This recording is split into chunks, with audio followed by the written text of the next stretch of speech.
Now, these are very important things to remember as a gold investor, is that gold is really what money operates around. And for those of you who wish to preserve wealth, gold is often proven to be quite useful.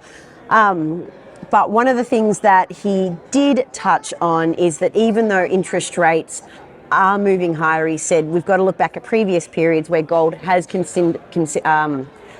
moved up higher in spite of interest rates going up. So for those of you who are wondering why gold isn't doing what it's meant to do, you've got to remember. Hi, Shay Russell here, and today I am coming to you from the Rural Investor Symposium being held in the Boca Raton in Florida. I've been calling it Boca Raton, but apparently that's something only Australians say. It's Boca Raton. Anyway, so what I wanted to kick off this week's Exponential Investor podcast with is talking about some of the themes that we are seeing here at the Resource Conference. Now, I'll be honest, I expected it to be a little bit more resource heavy than it actually is. And it turns out one of the most talked about resources on the first day here has been gold. And I'm going to get to why gold has been important in a couple of minutes. First of all, I do want to cover off one of the keynote speakers' speech, and that is Jim Rickards. Now, Jim Rickards had some very important points, and I'm working across two different notes, so forgive me for the looking left and right while I try and get my head about all the information I've been able to digest and regurgitate today. So there's a couple of things that Jim touched on today that I think are really important to share in this week's podcast. Now, first and foremost, one of the things Jim Rickards kicked off with his speech today was talking about euro-dollar futures and why these are an important measure of how smart money is gauging where the Federal Reserve Bank is going to move interest rates to. Now, he talked about how they're signalling there is going to be a March rate cut in 2023. Now, as we know this week, the Federal Reserve Bank did raise interest rates. It was pretty much baked into the price. And to be fair, the rest of the year, we are expecting the Federal Reserve to continue to increase rates.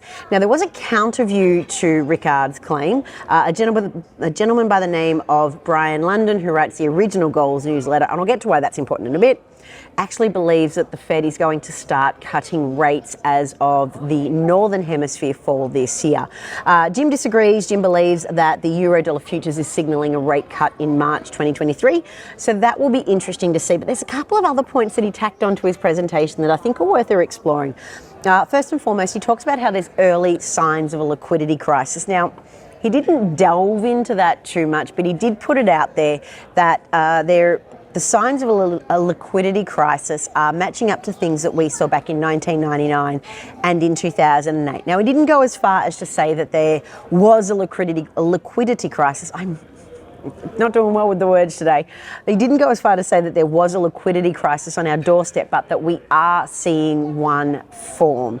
And I think that's very important, especially too, when you've got to remember that Jim Rickards was involved in the LMCT bailout in 1998, so we might know what a liquidity crisis looks like well before they come along.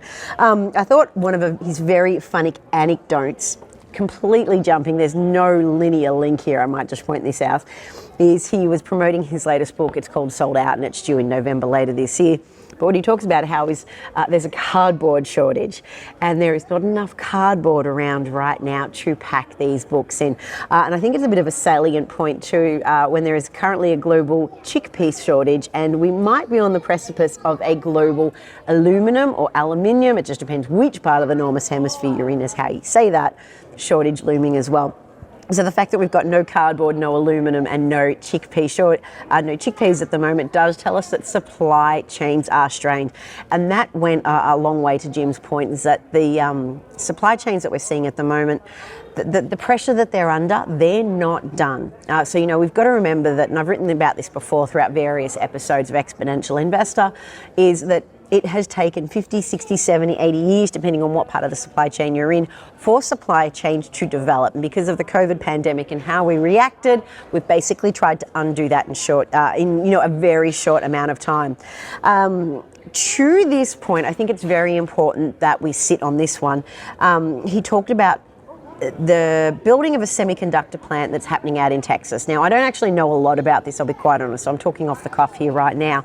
There's a semiconductor plant being built out in Texas. It's going to take a couple of $2 billion to build. And as he pointed out, that is going to be great for American jobs. He said, but you've got to remember that this is going to take 4 to 5 years to build. So essentially the point here is that the dramas that we're seeing play out in the supply chain can't be reversed anytime soon. And for anyone who's been listening to me waffle on about metals and how hard they are to bring up online, that is going to be the same pattern that we see play out there as well. You don't bring new mines online overnight. They take, God, if everything goes to plan, 10 years, but it can take up to 20 years to bring new mines online to meet demand. So I think that is a very interesting point, that cardboard, Tupacky's books and Sally's books that he very much once sold, it can't even be shipped out to people right now. Something he touched on too that might be controversial but definitely worth sharing is that he believes that the war in the Ukraine will be resolved sooner rather than later, and that it is likely that Putin is going to end up with half, if not 2/3 of the Ukraine. Again, we don't have an answer to that right now, but I thought it was a controversial point and absolutely worth sharing. And a little bit on that is he talked about how he doesn't care that the sanctions are impacting oligarchs of Putin. In fact, he argues that Putin enjoys that the oligarchs are being impacted, because then Putin doesn't need to appeal to them and he can get back to his autocratic ways. Again, not much we can do with that information, but it's definitely worth tucking back into the tidbits of our brain, because you've got to remember, this is not what Jim has just put forward is not a narrative that we are seeing play out in any of our forms of mainstream media. Again, jump around with me. There's a lot of jumping around with some of the notes that I've taken today. He touched on lightly about the demise of the US dollar. And it's not so much the demise of the US dollar that we're thinking that there is going to be a currency blow up and that nobody's going to need the US dollar and this is the death of the US dollar. He doesn't rule out the death of the US dollar. Rather, he talks about how there is a destruction for demand for the US dollar, but we're not seeing the erosion of the US dollar as a reserve currency. So these are two very important distinctions. And to his point, the BRICS economy. So the BRICS plus, let me go through my notes, I've got a lot of them. The BRICS plus Argentina, Turkey, and a couple of other countries.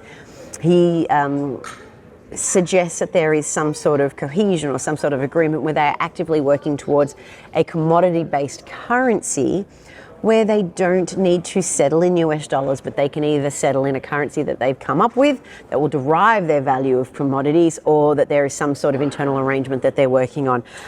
It's a very interesting point. There's not a lot of information we've got to go on right now, but it's definitely something worth thinking about, and I would not be surprised. I've theorized in the past of commodity-based currencies and countries being able to trade in those rather than the US dollar going forward. But, this is a long-term proposition that we're talking about. While we're on the subject of Jim and his theories, I do want to touch on something he said about Bitcoin. Now, I'm working across two different points of note, so just forgive me while I look here. So look, Jim called Bitcoin a casino. I don't know a lot about Bitcoin. This is why we've got Sam Volkering. Sam knows a lot about Bitcoin. But one thing I did think was quite important that Jim said is that he thinks that we're reanalyzing what money actually means, and that we're using Bitcoin as that medium. So a classic example, or a quote that I've got here, is that we need to understand Bitcoin through the lens of communication theory. Bitcoin is not going to replace the dollar, but it may destroy the demand for the dollar because we've lost the cohesive thread of what money is. We don't know what money is anymore, but that it's a hallucinogenic. Again, I'll leave Sam up to point out where Bitcoin actually sits in the scheme of money. This is well beyond my remit. I'm far better at rocks, minerals, metals, and resources. This is not my thing. But I do think the fact that we can't ignore the prevalence and the dominance that Bitcoin has, and especially too, it's a very interesting point that it is destroying demand for money as we know, and that is what makes it important. Now, we are going to make a very nonsensical jump to the next panel of the day, and this was between Grant Williams, Rick Rule, and Jim Rickards. Honestly, three of my favourite men in the world. Grant Williams remembers my name and he gave me a kiss on the cheek. Very happy that he does. But we are going to, I want to touch on a couple of things the guys talk about. And again, I'm just going to jump to my notes over here. I think it's coffee time, so there's going to be a lot of noise in the background, guys. Forgive me. So the big topic of the panel today was super bubble. Now, according to Jeremy Grantham, as we know, a bit of a legend of an investor himself, he defined them as a 2 sigma variation equals a bubble and a 3 sigma variation is a super bubble. Now, in an actual newsletter, I'll explain what that means. But essentially, the whole idea is that a triple bubble or a super bubble is basically stocks, real estates, and commodities that are all coming down together, which is what we are seeing at the moment. Now, Grant Williams had a couple of interesting points that I really wanted to take you through. And my quote here is, mood affects media and media affects psychology. And then he used Canada and the Australian housing markets as great examples of this. So he talks about how the narrative around housing in both Australia and Canada has changed. Rates are going up, but people are starting to change their mindsets. And his argument was that this is putting forward a change in sentiment. So it's not so much that interest rate rises are actually changing the economy or making any real difference in the economy, but rather that people's attitude towards those rate increases are what is going to change sentiment. And that is why we're going to see bigger price falls in both these housing markets. To wit, he basically points out that if you listen to what people are saying, they're not buying a second home anymore, or are they delaying renovations, or are they delaying their holidays? He's like, these are the key indicators that we need to be listening to when it comes to find out what people mean. And rather, his argument is that these are leading indicators of what is happening in the market right now. And that if we listen to what's happening on the ground, especially in overpriced housing markets like Canada and Australia, and I guess UK has finally joined this as well, that we can get a better idea of what people are actually feeling, especially too when traditional forms of managing economic behaviour are lagging indicators. Now, that leads me to, in a very lumpy way, I absolutely admit that this is a lumpy podcast today, but there has been a lot of information given out to it today, is what is the big topic of conversation? Now, I'm not going to lie, I've been really surprised that the main topic of conversation has been gold. So I've been to a few of these symposiums before in the past from Rick, and normally the conversation it's quite varied and there's no consensus. But I've sat through 6 or 7 presentations now, and every single common theme of those have been gold. Why isn't gold performing the way we expect it to? And when is it finally going to react to these inflationary figures that we're seeing? So I think it's quite interesting that a lot of the presenters are coming back to this. Now, a couple of them have been miners, a couple of them have been gold newsletter writers. So there's not one. The reason why I bring that up is that there's not one person talking their book. Everybody's got a varied interest in why gold should or shouldn't be moving. I'll just scroll down to some of my notes from Brian London. Now, Brian London writes for Gold Newsletter. Now, Gold Newsletter is the original gold newsletter. It started in the very early 70s, before physical gold ownership was legal in America. And it was absolutely the original creator of it, and I wish I could remember his name, was at the forefront of pushing for individual gold ownership in the 1970s, and that's what Gold Newsletter was. Gold Newsletter is called what it is because it pushed for that, the ability to own physical gold, and it carries on its name to this day. So obviously with Gold Newsletter, they're pretty passionate about owning physical gold. But Brian did have a couple of points. Now, as you might recall, at the start of this podcast, I said Brian was the one who thinks that the Federal Reserve Bank is going to be lowering rates come fall. Jim thinks they're going to be lowering rates come March next year. So some of Brian's key arguments was not only that easy money builds bubbles, but that easy money is what the market has become accustomed to, and that there is no way that we are suddenly able to undo this. In fact, he had a really good quote here that I really want to share. It's that markets aren't addicted to easy money, but ever easier money. And I think that's really important to remember. He then goes on to talk about why gold hasn't moved lockstep with inflation. Now, we've talked about this in previous podcasts. It doesn't move lockstep with inflation. Inflation is a backdrop that provides support, but the catalyst to drive gold higher are things like a persistent stagflationary environment. And you've got to remember, we're up against a very strong US dollar right now. So these things aren't going to be done anytime soon. But a couple of Brian's quotes that I am going to share with you, and for those gold investors, I think you might like these. I certainly enjoyed them. Gold is the constant of which all other values revolve, and gold is the standard that has been set throughout time. Now, these are very important things to remember as a gold investor, is that gold is really what money operates around. And for those of you who wish to preserve wealth, gold is often proven to be quite useful. But one of the things that he did touch on is that even though interest rates are moving higher, he said we've got to look back at previous periods where gold has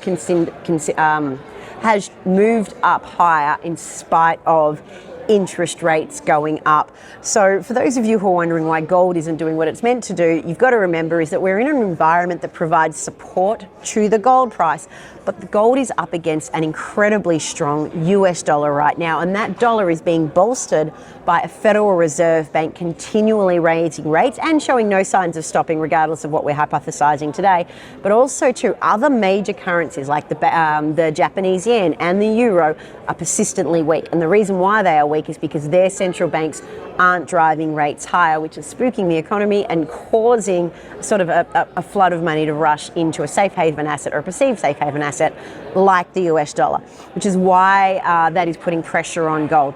Gold does well during periods of rate rises. Gold does well during periods of negative real rates, which is what we've got.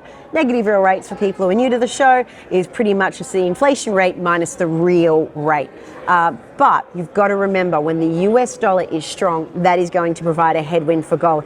Now, guys, we are drawing the end of today's podcast. I do admit that it's been a little bit noisy in the background and it is messing with my head, but also too that it's been a big jump around of topics today. So I understand that that is a lot to get through. So because we've had to cover a lot of topics in one podcast today, make sure you join me next week, where we're going to delve into a couple of things that have been said today, and also over the next couple of days of the conference as well, because we just can't get everything out. So think of today as me giving you the cliff notes, but make sure you come back to your Exponential newsletters next week, where we can delve into these in a little bit more and try and draw a little bit more sense out of what's been said here. But to summarize, the key topics are: Fed's going to cut rates sooner rather than later. Very interesting, given that we've seen a rate raise this week, as well as gold has so far been the dominant conversation of today, which was not what I expected. I actually thought it would be resource stocks and everything they're looking for. Either way, that's why I came here, to be surprised. This is Shay Russell signing off solo from the Boca Raton in Boca Raton, Florida. I'm still working out where I'm very jet lagged. Please forgive me. All right, that is all for this week. I will see you next week, where Sam Volkering joins me once more. To quote Sam, thanks for watching and bye for now.